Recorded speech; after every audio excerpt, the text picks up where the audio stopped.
এমন একটি দেশ যেখানে পুরুষের এত অভাব যে সেখানকার মেয়েরা পুরুষকে পাওয়ার জন্য বিনা পয়সায় সারাক্ষণই আপনার সাথে, যেটা ভাবছেন সেটাই। আর এই দেশে রাতের বেলায় মেয়েদের এমন বাজার আছে যেখানে এমনকি বৃদ্ধরাও 20 থেকে 25 বছরের মেয়েদেরকে সহজেই পেয়ে যায়। বন্ধুরা, এই দেশের বিশেষ বিষয় হলো এটি বাংলাদেশের অনেক পুরনো এবং সত্যিকারের বন্ধু, যার কারণে এখানকার মেয়েরা দ্রুত বাংলাদেশের ছেলেদের প্রেমে পড়ে। বিশ্বের বৃহত্তম দেশ হওয়া সত্ত্বেও ধারণা করতে পেরেছেন কি যে দেশের নাম কি? দেশটির নাম হচ্ছে রাশিয়া। সম্পূর্ণ ব্যাপার জানলে হয়তো আরো অবাক হয়ে যাবেন।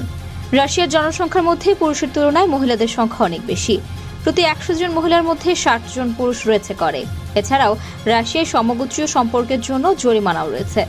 এমনকি সরকার এই অপরাধের জন্য 2 বছরেরও জেল দিতে পারে। রাশিয়ার রাজধানী হলো মস্কো। মস্কো রাশিয়ার বৃহত্তম শহর এবং বিশ্বের তৃতীয় সর্বোচ্চ সংখ্যক ধনী ও বিলিয়নিয়ারের দেশ। এক শহরে রয়েছে